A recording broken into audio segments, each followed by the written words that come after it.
All right, our first slide is a couple of, not necessarily statistics, but statistics about security, about how the things happen and what happens around houses and the risks that we all face every day.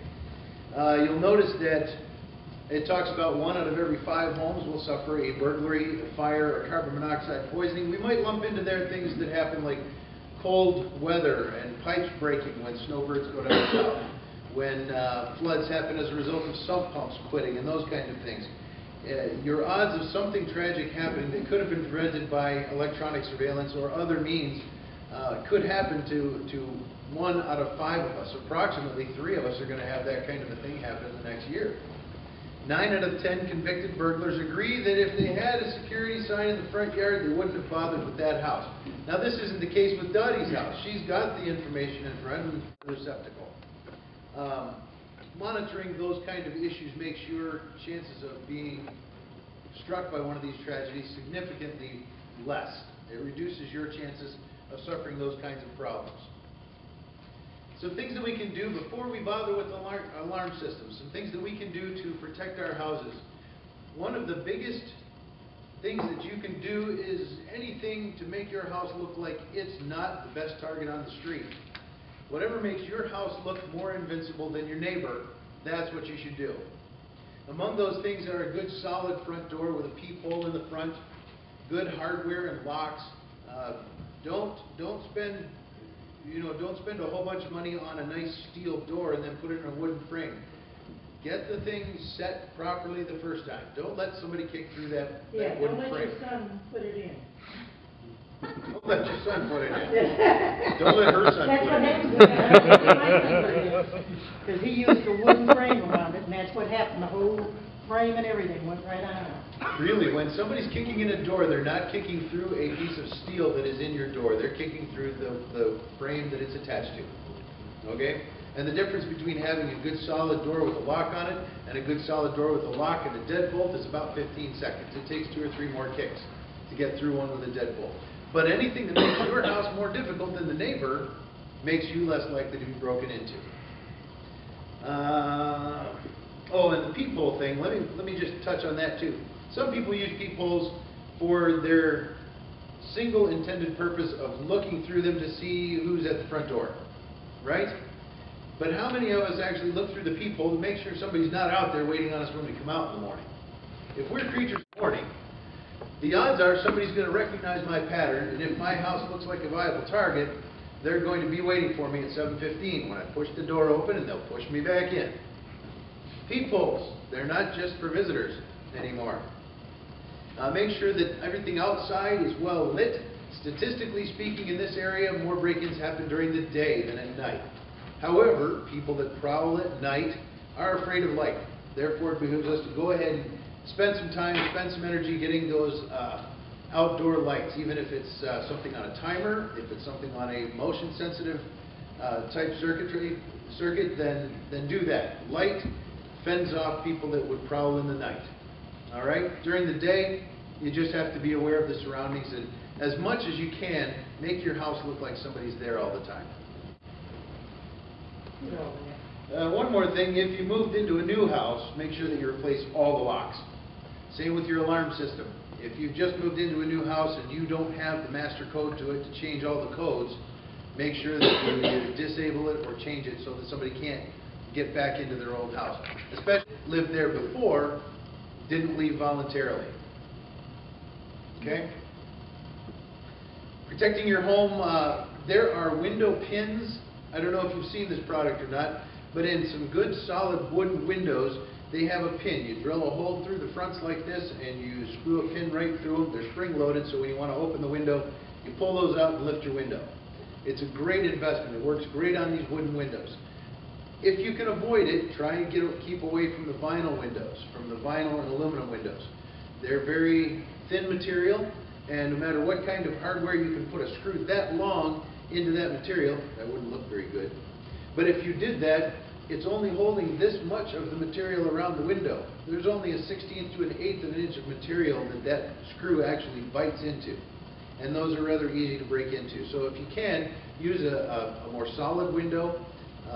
Use something that locks the two windows together. And if you have an alarm system and you have double hung windows, make sure that both panes of glass are protected from being opened.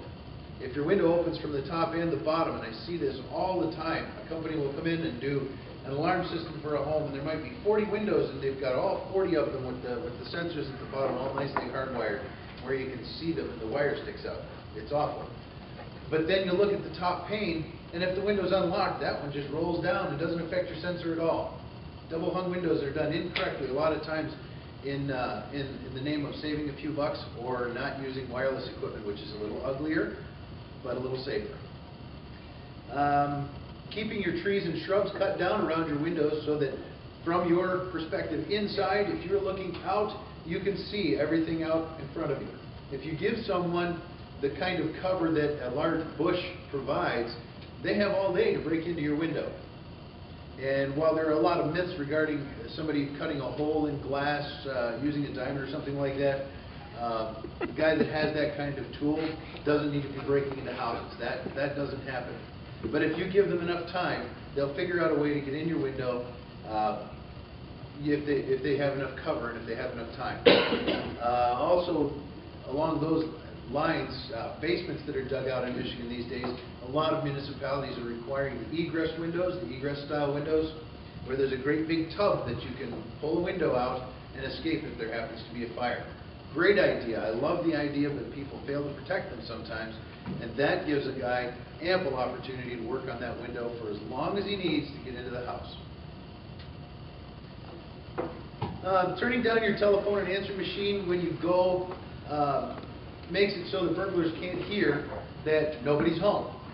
If your answering machine keeps picking up and ringing off the hook and things like that, they know you're not home. Any kind of indication that you're giving that you're gone gives somebody an opening and gives leaving notes for family and friends on the door. Go around back, I left the door open for you. Come on in and drop that package. You know, the key is under the rock in the back. And by the way, keys left outside are never a good idea. The thieves know all of your good hiding places. Even the ones that look like a rock are not safe. People that break into houses know all your good hiding places. Okay? Leave it at a neighbor's house that's always home. And have that kind of a plan. Don't leave tools and ladders laying around. My aforementioned blog, if you look on there, the one entry that I made where I actually posted pictures was of a home where the alarm system was immaculate. It's a great alarm system. All the windows and doors are covered. There are interior traps, motion detectors. Everything's in this house on the main floor. Her statement to me was, I don't need the upper floor done because there's no access to the second floor windows. But we walked around the back of her house, and right there on her neighbor's garage hung two, not one but two ladders, just hanging there, and the fence was only this far from them. So I reached over and grabbed the ladder and put that against the house, and I said, is there access now? Now, she still didn't go and buy her window sensors, which is fine, but she did convince that neighbor that he should lock his ladders onto his garage. Okay? Make sure that this seems like an awfully strange thing to look at, but make sure that all the hinges on your doors are on the inside. If the hinges are on the outside, just push the pins up and the door falls in for you. Garages and sliding glass doors should be locked every time you're away and every time it's nighttime. People say, I like the fresh air, and there are methods where you can protect an opening and still allow fresh air too. If you need details on that, I'd be glad to help you out, but there are ways to protect an open window. This has to do with when you're leaving home. This slide talks about hiding your keys outside in mailboxes and pots. Again, burglars usually know where those places are. This looks like the same slide, doesn't it? Yeah. No, but a couple of the same good points are made. Right. But something else to do is tell neighbors and relatives when you'll be back and let them know where you can be reached in an emergency. If your emergency call list changes as a result of what kind of trip you're taking and who you're taking the trip with, you should call your alarm company and let them know that too. even the local police, you can let them know in a lot of cases that you'll be leaving. If there's an alarm, it's real, take care of business. A couple of common sense things here. If a stranger asks to use your phone, of course you don't let them. Maybe if you have a wireless phone, you hand the phone outside to them. If you really opened the door for a stranger, maybe that's what you should do. If you do open the door for strangers, answer the door holding a phone to your ear. Make it look like you're talking to somebody. If it happens to be somebody whose intent is to get into your house, if you're talking to somebody on the phone, it's a lot less likely they'll carry it through. They think they're caught already. All representatives, people representing legitimate companies and an ID badge, maybe you just don't open the door for these people. A number of electronic alarms and devices are available to check out who's at the front door before allowing entry to those folks as well. It's always safest that if you don't expect somebody, just don't answer the door, don't let them in. Worst case scenario, if it looks like somebody really needs medical attention, call the police and let the police deal with the attention that they need. You don't need to open the door. You can always call their companies. They should have a phone number to call to verify that they need access to your house. Phone calls, if you receive harassing phone calls, don't say anything. Just hang up the phone immediately. And if you keep getting those calls, report those calls to the police. Possibility exists, somebody is casing your house over the phone. They want to know when you're home. So if you keep answering the phone to the same number, then they're going to know when you're home versus when you're not. Right? Strange phone numbers, just don't bother with them. Some things you can do around Christmas time when you buy high-priced items. You don't want to leave that kind of garbage laying around. You don't want to let somebody know exactly what they're coming shopping for at your house. You'll want to make sure that if you have labels on the sides of those boxes, that you hide them inside of other boxes, or tape over them, or otherwise destroy them, so that people don't know what you have in the house. It's a good idea to videotape and to take pictures of all of your valuables and high-priced items. I've checked with my insurance company and another friend who sells insurance as well. And insurance companies will pay for things that you don't have pictures of, but they don't like to. And it's a lot easier to show them the pictures that you've had stored on your hard drive of your computer for ages and ages, saying, this is what I had, now it's gone. It's a lot easier for them to write that check to you if you know exactly what's missing. Store your valuable documents in safe deposit boxes off-site if you can. Same with those pictures of your valuables. Store those off-site if you can. Don't let somebody steal your valuables. In cases of video surveillance, one of the things that, for lack of a better word, amuses me, is that when a criminal breaks into a house that has cameras, they know that they need to be looking for the video recording box too. And if they take that, you don't have the record that you thought you had. It should be in a locked box. You should keep the information off-site. If you're keeping your records for posterity, keep those on removable media and off-site. Okay? Emergency contact numbers, store those in your phone. Something else to mention along these lines, do we all carry the mobile phones? Are you familiar with a program called ICE? Yes. In case of emergency. If you program in your emergency contact information in your phone, emergency services will know who to call in case you are ill or injured or need some assistance. Every few months you should take a look around your house as if you're the guy trying to get in without a key.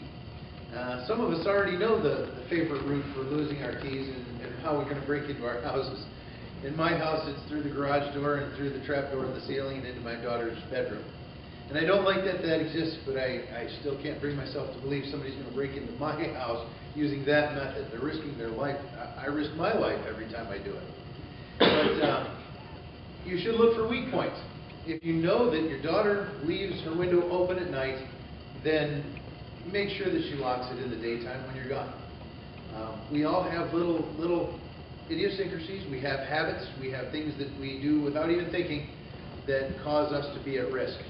We should look around our house every once in a while from that perspective. Like, we shouldn't be there. How would I get in? Check to see if you have a neighborhood watch, and if you do, be a part of it. And if you don't, police love to set up neighborhood watches. They have crime prevention units in most cities that just live for the opportunity to set up another crime watch.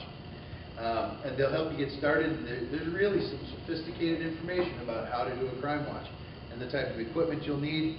A lot of times they'll provide it for you, but you should check into that. If you don't have, if your area is prone to crime or has started to suffer the effects of crime such as vandalism to cars and breaking into open cars at night, that's the beginning of a crime spree in your neighborhood. 2 years from now, it'll be garage invasions, and a year from that, it'll be home invasions. Okay? So watch out for the signs that those things are happening. Start the neighborhood watch early.